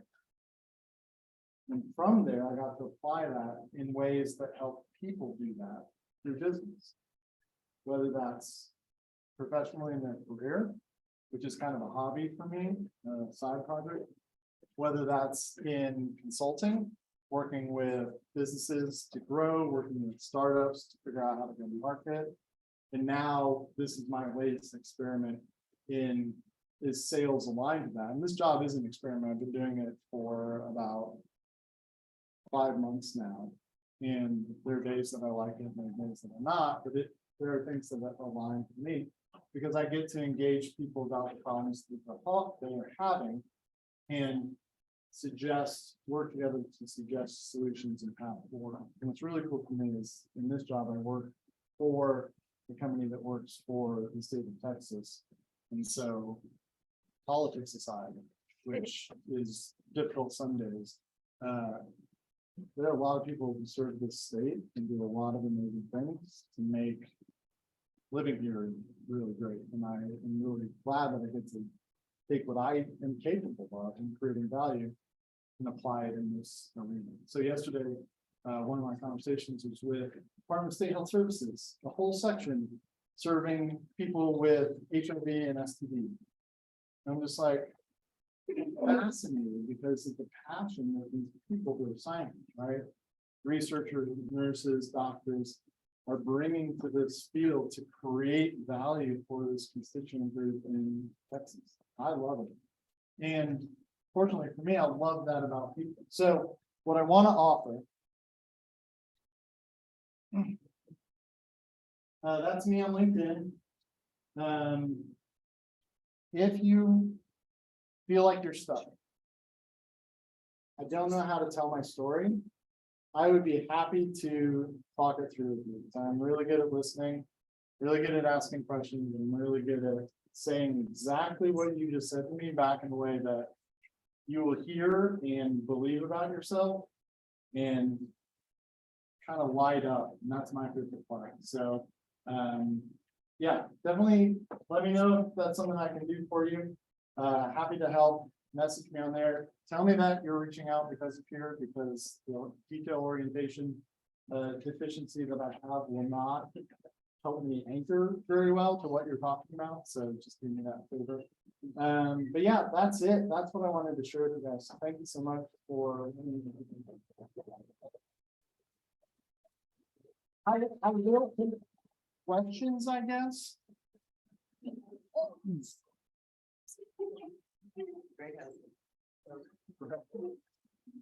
Yes, sir. What's that? Do you think recruiters are the problem? No, I honestly don't think recruiters are the problem. Because what you're trying to do is you're trying to bridge that barrier to getting the attention of the hiring manager, right? And you do a lot of work to align their misaligned expectations to what your candidates bring. I think you guys are actually really good. Well, the good ones are good at that. Yes, Kevin. Kevin Ring, if you will. That was the whole thing. We look alike enough that I was like, are you me from the past? Which is dumb because if it was, I would be the one who knows that. Anyway. How do you bridge the gap between not putting pressure on yourself, but also believing in yourself with confidence? How do you bridge the gap between Not putting pressure on yourself, but believing in yourself with confidence. So there's not like a one size fits all answer to that. Pure vulnerability moment for me. My mom died when I was in college. My dad remarried after that, and basically it was like, good luck with life. And I was like, cool, I need to be a functioning adult, which is a terrible thing to come out of a tragedy like that, putting pressure on yourself. What I've discovered recently is I feel rejected by that. Now, my big problem is when I go into any situation where I have to promote my value, is what's coming up is, hey, they're going to reject you. Right? So I say that because there's not a clear way for me to say based on your own individual story. There's something that your brain has learned that it is keeping you safe from, which is the reason why those situations feel hard. Right? Now, the way out of it is to figure out what that thing is, right? Identify it. Give yourself a break. And basically the way you do that is thank your brain for trying to keep you safe, and like, I don't need to do this. And this is from back when you were lizard people, like right. It's not conditioning. But really it's the same reason why a song gets stuck in your head. Your brain cannot let it go until it has closure. And one of the ways that you can give yourself closure from that inner dialogue is to actually finish the conversation. Journaling does that too. So mindfulness is a great, kind of like cryptocurrency and blockchain. I didn't understand mindfulness. I was like, this is super popular and everybody's talking about it. Someone explained it to me, and really what it's about is it's about re-anchoring your brain to escape these loops that inherently happen to keep you safe from experiencing something. And that's part of it. And then the other part of it is honestly like just having someone else tell you in your own words what you do. Like it was amazing for me. And if you want an easy way to do this, find someone you trust and be like, hey, what do you think I'm good at and why? And the and why part is important because it's like, I think you're great at this. Well, that you put that on your resume and you're still in the same cycle. The and why part is because it does this, it creates this value. If you trust that person, and if you do it enough, you start to see those patterns and you can reevaluate your history in a new story and a new narrative. So I don't know if that's helpful because there's a lot wrapped up in that. Cool. Thanks, Kevin. Sorry, we were overrunning by an hour, so. Oh, okay. Well, yeah, hey, anyone else who wants to come up and say hi or talk about anything, please do. Thanks again, everybody. Thanks, Kevin. Right, I'm sorry to rush Kevin off the stage, but we're gonna get kicked out of the building in a minute, I think. So, those of you that don't know me, I'm the CEO of Oscar. I've traveled 5,000 miles to be here tonight, so well, as Kevin just told us not to give a shit, so I just want to say a few words very, very quickly. First of all, thank you to everybody that's come to join us tonight. SocialCode is an event we started at our headquarters in Manchester in the UK, and we've taken it to many different cities. Manchester, London, Philadelphia here, and for us as a recruiting and staffing business, it's really important that we try and embed ourselves into the communities we work with in a non-transactional way, rather than just selling shit to people that they don't want. So it's really important that we do this, and it goes down really, really well, and it's very well known in the UK, but we are relatively fledgling here with it. So thank you for supporting us. We really appreciate it. And thank you to the three eloquent speakers. And thanks to my amazing staff who have been running around supplying pizza and drinks and checking you all in. I do have one little thing I'd just like to indulge me with before we do wrap up completely. There are lots of issues facing lots of people in the world today that I think are prevalent across the globe. And what I want to introduce is a very, very quick 3-minute video by one of our wonderful members of staff back in the UK. He has as a side gig or side hustle or whatever you want to call it, he's developed a platform to try and help one of those challenges. It's a completely not-for-profit organisation, and I just said I'd support him and try and introduce it to you guys if you don't mind me. So if we could just watch this video, and then you can all bugger off and go to the bar and do whatever you want, okay? So.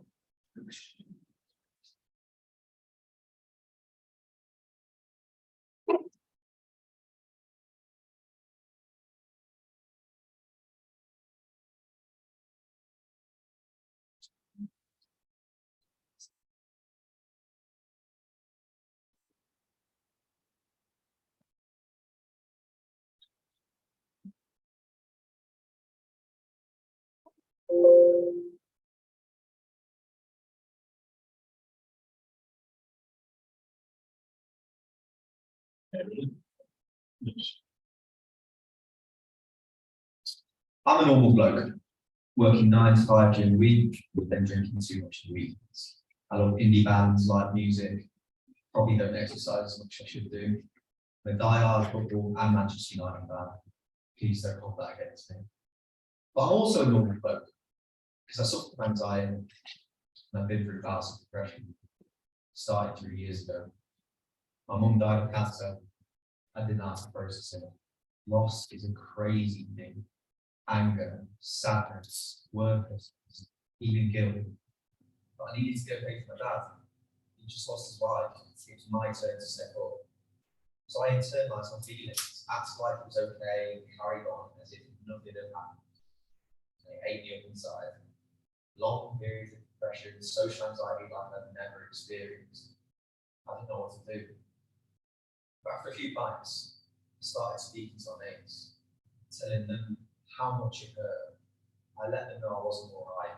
I was struggling, and speaking helped. My thoughts didn't occupy me as much, and from that, I signed up for grief counselling, the dreaded therapy. And you know what?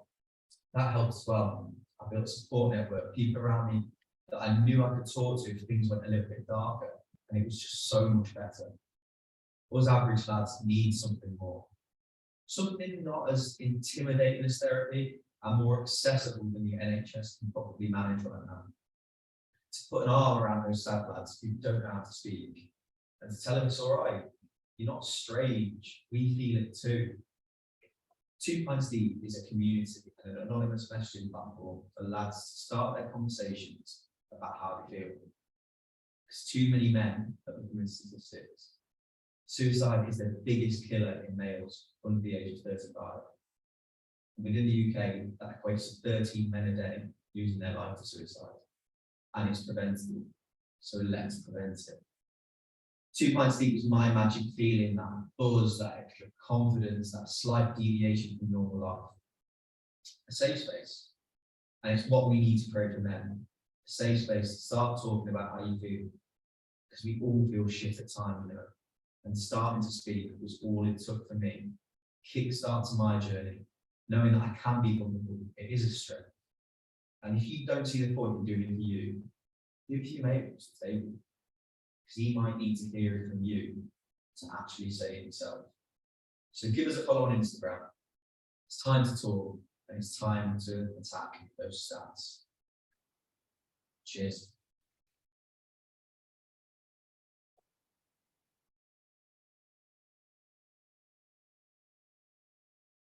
Not everybody. I think there's some information here if you do want to look into the platform.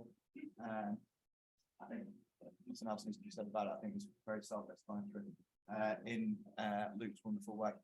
I think that's a wrap. Ryan, Mike, correct? You've got some words you want to say, or we've done? Well, just thank you everyone for coming. This is the second social code. We're trying to build a community that's not based around selling, but based around loving each other and being there for each other. And I think that video is a perfect example. So I appreciate you all coming. We're going to walk down to the Blind Pig, just have a couple of drinks after this. So everyone's welcome. But thank you again. It's a tremendous experience to see people come together for a like-minded purpose. And I thank you all and hope to see you at the Blind Pig.